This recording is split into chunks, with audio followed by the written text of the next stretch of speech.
আজব সমাজে বাস করছি মাইরি। এদিকে সকল শিক্ষকরা রাস্তায় অর্ধনগ্ন হয়ে ঘুরে বেড়াচ্ছে, আর জনতা রাস্তায় দাঁড়িয়ে মহিলা পুলিশদের সিঁদুর পরিয়ে দিচ্ছে। কিছু রমণী রাস্তায় গাঁড় দুলিয়ে নাচ করছে, ধোসা, ইডলি, সাম্বার, চাটনি চাটনি। আর ওদিকে কুমড়ো কেষ্ট, ওই অনুব্রত মন্ডল ডিউটিরত পুলিশের মা বোন তুলে গালাগালি করছে, মাতাল দোচা। আবার রাত পুজে সকাল হলেই ক্ষমা চাইছে। ওদিকে আবার ডাক্তাররা বলছে জয়েনও করবো না, মাইনেও নেবো না। আজব পাগলা দোচা। এদিকে বন্যা নামক এক কন্যা, উনি বলছে ফাঁকা ফ্ল্যাটে যাবে, কারণ রাস্তায় উনি নাকি করতে পারবেন না। না না, আপনারা যথেষ্ট বুদ্ধিমান, কি করতে চাইছে সেটা কিন্তু জিজ্ঞেস করুন। ওদিকে বকেয়া 59,000 কোটি টাকার দেনা আরবিআই ভুলে গেল, আর এদিকে লোনের স্যারকেই মহিলা বিয়ে করে নিল।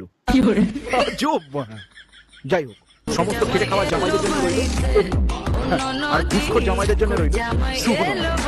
আর একটা কথা, শাশুড়ি আর মারা আজকে চিন্তা করবেন না, কারণ ওই ননদ আর বৌমা কেউই বাড়ি থাকবে না।